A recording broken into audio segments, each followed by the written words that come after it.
Inclusive esses pacientes, eles podem ter sofrido como um processo terapêutico mesmo, uma cirurgia de revascularização do miocárdio.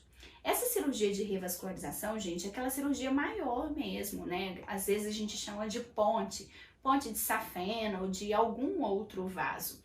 E essa cirurgia, ela é feita naqueles pacientes que tiveram uma doença tão grave a ponto dessa necrose ou dessa interrupção da circulação para o miocárdio não conseguir ser corrigida por uma angioplastia, por exemplo, que é a colocação de um stent.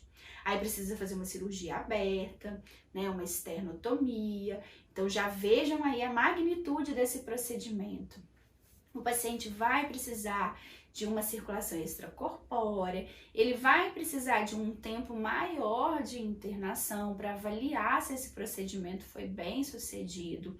Então, além dele ter uma doença de base mais grave, uma obstrução, né, uma complicação que foi mais grave, a recuperação do procedimento também vai ser um pouquinho mais demorada, um pouquinho mais delicada. E por isso que é primordial que esse paciente receba, né, as intervenções fisioterapêuticas relacionadas à reabilitação. Como eu já mencionei para vocês, alguns pacientes que apresentam doença arterial coronária, né, eles talvez não evoluam com um quadro tão complicado, né? Então, às vezes, eles não chegam ao ponto de precisar de uma revascularização total, né? Fazer uma cirurgia aberta. E aí eles podem sofrer um procedimento que é como se fosse uma plástica, né? Da coronária. O que é essa plástica? É uma angioplastia. Então, por meio de um cateterismo, né? O médico intervencionista, ele vai fazer a introdução de um stent e esse stent ele vai ser posicionado na região onde o paciente tem lá uma placa de gordura. É por isso que antes do médico fazer a opção, né, decidir se ele vai fazer uma angioplastia ou uma cirurgia maior, ele precisa ter avaliado as condições daquela placa de gordura, né? Se aquela obstrução, ela era uma obstrução mais leve, era média ou uma obstrução mais grave, isso vai ajudar o médico a tomar a decisão de qual tipo de procedimento de intervenção que ele vai fazer no paciente. Naqueles casos que são casos mais estáveis, que são casos mais leves, a maioria das vezes o médico vai preferir fazer uma angioplastia porque é um método menos invasivo, que tem grande sucesso, né? E consegue reperfundir bem aquela região do coração que estava sofrendo com um aporte reduzido, né, de sangue. E aí, quando ele faz a introdução do stent e o balãozinho enche, esse stent ele se abre e faz com que aquela placa de gordura fique mais fininha, ela fique mais aderida ao endotélio. Então, com isso, vai formar um cano, né, vai aumentar o diâmetro do caminho por onde o sangue vai conseguir passar dentro daquela coronária que sofreu o procedimento, e aí o músculo, aquela região do miocárdio, vai conseguir receber mais sangue com oxigênio.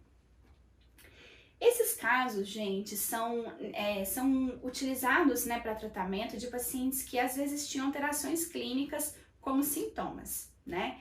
E é clássico, todo mundo sabe que dor no peito pode ter alguma relação com doença coronária, né? Especialmente a formação de placa de gordura nas coronárias. E essa dor no peito ela é chamada de angina. Quando o paciente às vezes tem dor no peito, quando faz exercício físico, por exemplo, ou quando ele fica mais estressado, tem um estresse emocional, a pressão aumenta e o dói, né? Ele tem dor no peito.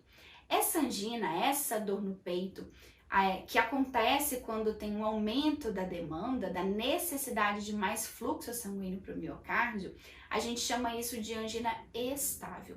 Então, quando há necessidade de circular mais sangue pelo coração, como já tem uma plaquinha de gordura lá na coronária, aquele vaso não consegue aumentar esse fornecimento de sangue. Sempre, gente, que falta oxigênio para um tecido, aquele tecido vai sofrer.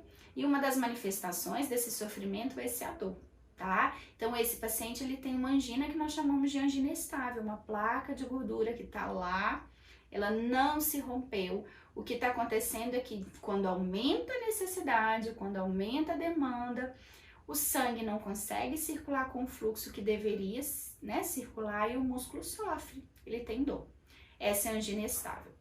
O quadro que eu falei para vocês de infarto, que o paciente teve uma obstrução enorme, né, que precisa de um tratamento mais agressivo, isso se dá porque o paciente, ele desenvolveu aquela dor, mas numa situação que a placa instabilizou, a placa se rompeu, né, e quando ela se rompe, ela forma um grande trombo, e essa dor, essa angina, ela pode aparecer não só associada ao exercício e depois ela desaparece.